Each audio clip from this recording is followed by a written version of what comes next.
Hello friends, రేపు రాబోయే complete episode ఇప్పుడు వీడియోలో చూస్తారు. వీడియోలోకి వెళ్ళిపోతే విహారీ దగ్గర సహస్ర కింద కూర్చుని విహారీ చేతులు పట్టుకొని ఇలా అంటూ ఉంటుంది కదా, చెప్పు బావా, నువ్వు ఎందుకు ఆలోచిస్తున్నావు? పెళ్లి విషయంలో అందరూ ఒకేలా ఆలోచిస్తున్నారు. అందరూ మన పెళ్ళి కావాలి, మనల్ని సంతోషంగా చూడాలి అని అనుకుంటున్నారు. కానీ నువ్వు మాత్రం ఎందుకో సందేహంగా ఆలోచిస్తున్నావు బావా. ఏమైంది బావా, ఎందుకు అలా ఆలోచిస్తున్నావు బావా అని అంటూ సహస్ర అడుగుతుంది. అప్పుడు విహారీ లక్ష్మి వైపు చూస్తూ బాధపడుతూ ఉంటే లక్ష్మి కూడా బాధపడుతూ విహారీ వైపు చూస్తూ ఉంటుంది. ఇక అప్పుడే విహారీ లక్ష్మిని అలాగే చూస్తూ ఉంటే సహస్ర మళ్ళీ ఇలా అంటుంది, చెప్పు బావా, నీ సమస్య ఏంటి? నీకు నన్ను పెళ్లి చేసుకోవటం ఇష్టం లేదా? లేదంటే నాతో పెళ్ళి అంటేనే నచ్చట్లేదా? లేదంటే పెళ్ళంటే ఇష్టం లేదా? చెప్పు బావా, ఏదో ఒకటి చెప్పు బావా ప్లీజ్. ఎందుకు అలా ఆలోచిస్తున్నావో చెప్పు. అందరూ మన ఇద్దరికి పెళ్లి చేసి ఆనందంగా మనల్ని చూసి సంతోషపడాలి అనుకుంటూ ఉంటే నువ్వు మాత్రం పెళ్ళి అనే టాపిక్ వచ్చినప్పుడల్లా డల్ అయిపోతున్నావు బావా. నీ మొహంలో అది నాకు తెలుస్తుంది. చెప్పు బావా అని అడిగితే విహారీ లక్ష్మి వైపు చూస్తూ మనసులో ఇలా అనుకుంటాడు, నేను అనవసరంగా లక్ష్మి మెల్లో తాళి కట్టి తనని రోడ్డు మీద వదిలేసినట్టు అవుతుంది. కాబట్టి లక్ష్మి గురించి ఆలోచిస్తున్నాను. లక్ష్మికి అన్యాయం చేసిన వాడిని అవుతాను అని బాధపడుతున్నాను అని అంటూ ఉండగానే బావా చెప్పు బావా అని అంటే అప్పుడు సహస్ర అలా చూస్తూ బాధగా అడుగుతూ ఉంటే పద్మాక్షికి కోపం వచ్చి ఇలా అంటుంది, చెప్పు విహారీ, నీ మనసులో ఏమైనా ఉంటే నిజం చెప్పు. లోపల ఒకటి పెట్టుకొని బయటికి ఇంకొకటి నటించాల్సిన అవసరం లేదు. నీ మనసులో ఇంకేదైనా ఉందా? అసలు నిజం చెప్పు మాతో అని పద్మాక్షి అంటుంది. ఆ మాట వినేసరికి ఇక అప్పుడు విహారీ ఏమీ మాట్లాడకుండా సైలెంట్గా చూస్తూ ఉంటాడు. ఇక సహస్ర ఇలా అంటుంది, బావా చెప్పు బావా అంటే ఇంకప్పుడు నీకేం సమస్య ఉందా బావా చెప్పు అంటే ఏమీ లేదు అని విహారీ అంటాడు. ఆ మాట అనేసరికి సహస్ర ఒక్కసారిగా ఆనందంగా చూస్తూ ఉంటుంది. నిజమా బావా అంటే అవును, ఏం లేదు అని అంటాడు. అలా అనేసరికి ఇక వెంటనే అందరూ హ్యాపీగా ఫీల్ అవుతారు. అంబిక ఇలా అంటుంది, ఇంకా ఇంతకుముందే ఈ విషయం చెప్పుంటే ఇంత రచ్చ జరిగేది కాదు కదా విహారీ. అయినా నువ్వు ఎందుకు ఇలా పెళ్ళి అంటే ఇష్టం లేదు, నాకు ఓకే అని ఏదో ఒక సమాధానం చెప్పడానికి ఇంత సమయం తీసుకుంటున్నావు? అందరూ ఇన్ని మాటలు అన్నాక, అందరూ ఇంత అనుమానించిన తర్వాత, అందరూ ఏదేదో అనుకున్న తర్వాత నువ్వు ఆలోచిస్తే ఏంటి లాభం? అయినా ముందే ఆలోచించుకోవాలి కదా. అయినా నువ్వు ఎందుకు అలా ఆలోచిస్తున్నావో, చెప్పకుండా అలా సైలెంట్గా ఉంటున్నావో తెలియట్లేదు అని అంబిక అంటుంది. ముందే చెప్పుంటే ఇంతమంది బాధపడే వాళ్ళే కాదు, నేను అనుమానించే వాళ్ళు కాదు, ఒకేసారి సమాధానం చెప్పుండొచ్చు కదా అని అంటే అప్పుడు సహస్ర హ్యాపీగా విహార్ వైపు చూస్తూ ఉంటుంది. అంబిక మళ్ళీ ఇలా అంటుంది, సరేలే, ఒకవేళ నువ్వు ఆఫీస్ విషయాలు అవన్నీ టెన్షన్లో ఉన్నావేమో, ఆఫీస్ విషయాల గురించి వదిలే విహారీ, నేను చూసుకుంటాను, ఆఫీస్లో మొత్తం అంతా నేనే చూసుకుంటాను అని అంటూ అంబిక అంటుంది. చారుకేశవ వెంటనే నేను కూడా ఉన్నాను కదా, నేను చూసుకుంటాను అని చారుకేశవ అంటాడు. ఆ మాట వినేసరికి ఒక్కసారిగా అలా చూస్తూ ఆలోచిస్తూ ఇంకా అలా విహారీ ఏమీ మాట్లాడుతూ ఇక అప్పుడే సహస్ర, చాలు బావా, నువ్వు ఈ మాట అన్నావు, నాకు అంతే చాలు అని అంటూ ఉంటే చారుకేశవ ఇలా అంటాడు, విహారీ నువ్వేమీ ఆలోచించకు అల్లుడు, నేనున్నా కదా, నువ్వు చేయాల్సిన పనులన్నీ కూడా నేను చేస్తా అంటే వసుధ అంటుంది, ఏంటండి మీరు మా విహారీ గురించి విహారీతో పోల్చుకుంటావా అని అంటే ఇంకప్పుడు విహారీ ఏమీ మాట్లాడకుండా అలా చూస్తూ ఉంటాడు. నీకు విహారీకి పోలికేంటి?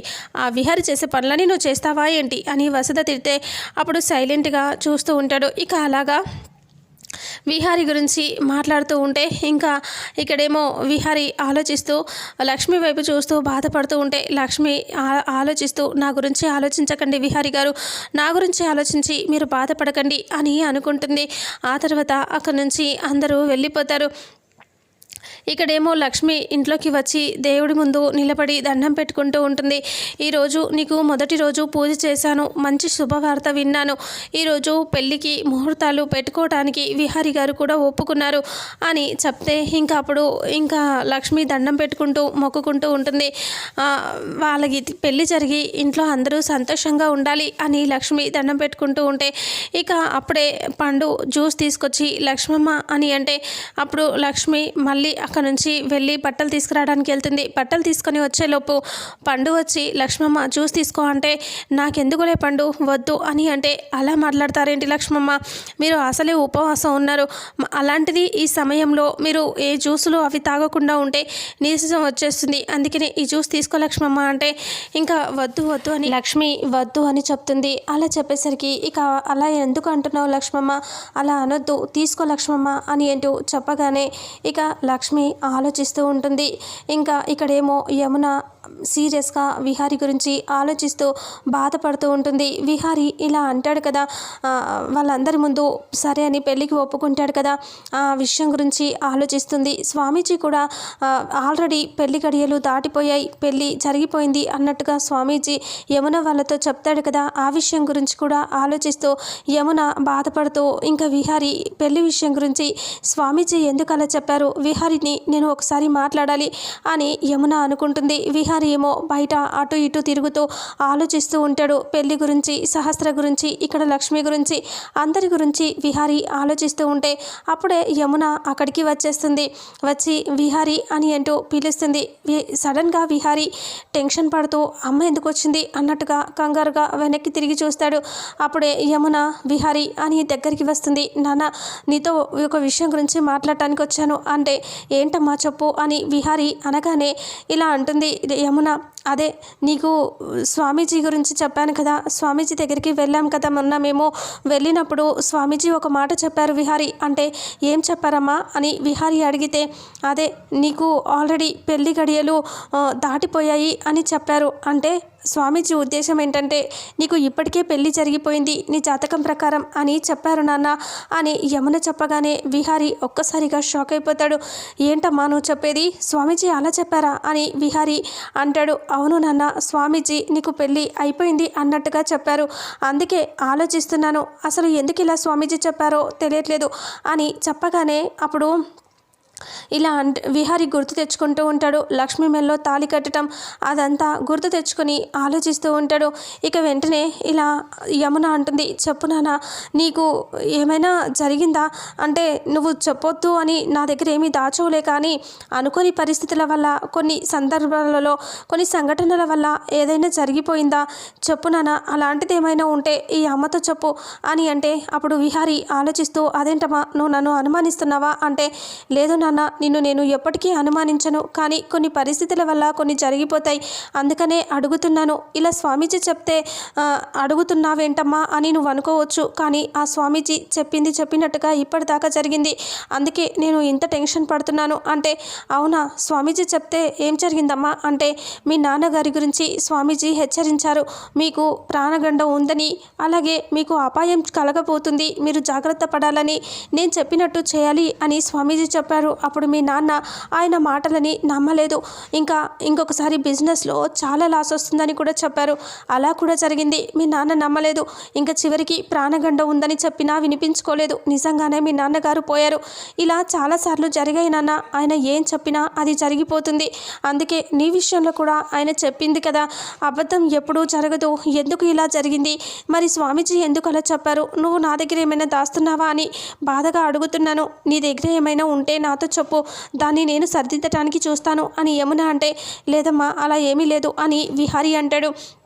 లక్ష్మి ఇలా అంటుంది, ఏ గడియలు ఇలాంటి గడియల్లో ఏం చేయాలో తెలియట్లేదు, నీకు వెంటనే పెళ్ళి జరిగిపోతే సహస్ర పూజ చేస్తే నీకు ఈ దోషాలన్నీ పోతాయి, అలాగైనా చేయాలి మరి అనుకుని బాధపడుతూ అక్కడి నుంచి విహారీ సరే నేను వెళ్తాను అనేసి వెళ్ళిపోతుంది. విహారీ ఆలోచిస్తూ స్వామీజీ అంత మహిమ గలవాడా, స్వామీజీ నా గురించి ముందే ఎలా చెప్పేశాడు అని విహారీ ఆలోచిస్తూ ఉంటాడు. ఆ తర్వాత ఇంటి దగ్గర లక్ష్మి వల్ల విహారీ పెళ్ళి ఫొటోస్ చూస్తూ లక్ష్మి వాళ్ళ నాన్న అలా ఫొటోస్ని చూస్తూ నా కూతురు నా బంగారు తల్లి ఈ పెళ్లి బట్టల్లో ఎంత అందంగా కనిపిస్తుందో ఎంత ముద్దుగా ఉందో అని అలా చూస్తూ ఉంటాడు. ఇక అలా చూస్తూ ఆ ఆ ఫొటోస్ని చూస్తూ మురిసిపోతూ ఉంటాడు. ఇక లోపల పాలు మరిగిపోతూ ఉంటాయి. లక్ష్మి వాళ్ళమ్మ గౌరీ పాలు పొయ్యి మీద పెట్టి అలాగే ఉండిపోతుంది. ఆ పాలు పొంగిపోతూ ఉంటాయి. అప్పుడే డాక్టర్ చెప్పిన మాటలు గుర్తు తెచ్చుకొని బాధపడుతూ కన్నీళ్లు పెట్టుకుంటూ ఆలోచిస్తూ ఉంటుంది. ఇంకా అప్పుడే అక్కడికి రాజీ వస్తుంది. ఇంకా పరిగెత్తుకుని వచ్చేస్తుంది.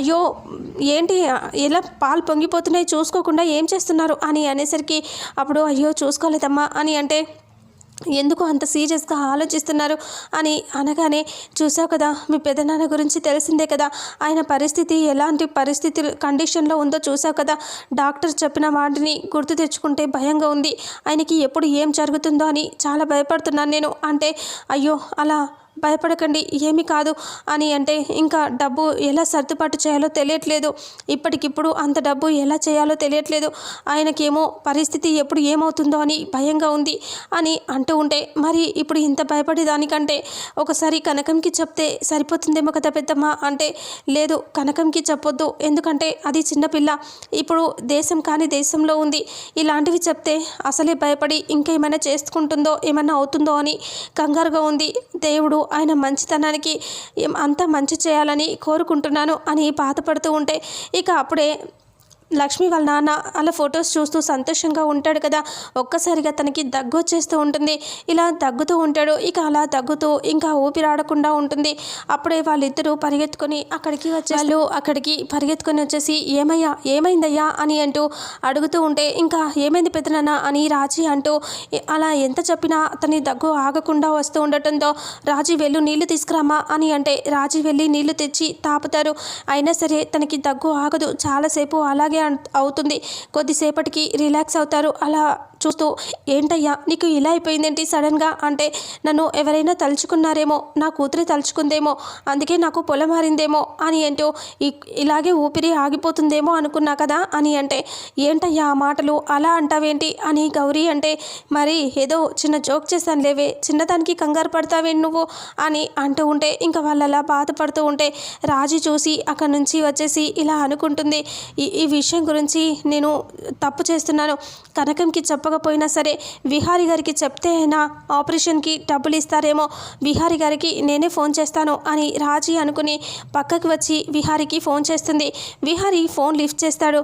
హలో ఎవరు అని అంటే విహారీ గారేనా అంటే అవును నేనే మాట్లాడుతున్నాను, ఎవరు అంటే నేను రాజీ కనకం ఫ్రెండ్ని అని చెప్పగానే చెప్పు అని అంటాడు. అయితే కనకం వల్ల నాన్నకి అస్సలు హెల్త్ బాగాలేదండి అంటే అయ్యో ఏమైంది అని అంటూ అడుగుతాడు. అదే ఆయనకి చాలా సీరియస్గా ఉంది, అందుకే మొన్న హైదరాబాద్ హాస్పిటల్కి తీసుకొచ్చి టెస్టులు చేయించాము, అయితే తలలో ఇలా గడ్డ ఉందని చెప్పారు, వెంటనే సర్జరీ చేయాలి లేదంటే ప్రాణానికే ప్రమాదం అని కూడా చెప్పారు, అందుకనే ఆ విషయం గురించి లక్ష్మితో చెప్తామంటే మా పిన్ని వాళ్ళు వద్దని చెప్తున్నారు, కానీ 25 లక్షలు కావాలి అని చెప్పారు, అంత డబ్బు వాళ్ళ దగ్గర లేదు కదా, మీరేమైనా సర్దుబాటు చేస్తారేమో అని చెప్పి నేను మీకు కాల్ చేస్తున్నాను, వాళ్ళతో చెప్పకుండా నేను ఫోన్ చేస్తున్నాను అంటే విహారీ అలా వింటూ ఉంటాడు. ఇంతటితో రేపు రాబోయే ఎపిసోడ్ ఎండ్ అవుతుంది. మరుసటి ఎపిసోడ్లో ఏం జరుగుతుందో తెలుసుకుందాం. వీడియోని చూసిన ప్రతి ఒక్కరూ వీడియోని లైక్ చేయండి, షేర్ చేయండి, కామెంట్ చేయండి. అలాగే మన ఛానల్లో మరిన్ని అప్డేట్స్ కోసం ఛానల్ని సబ్స్క్రైబ్ చేసుకోండి. Thank you so much.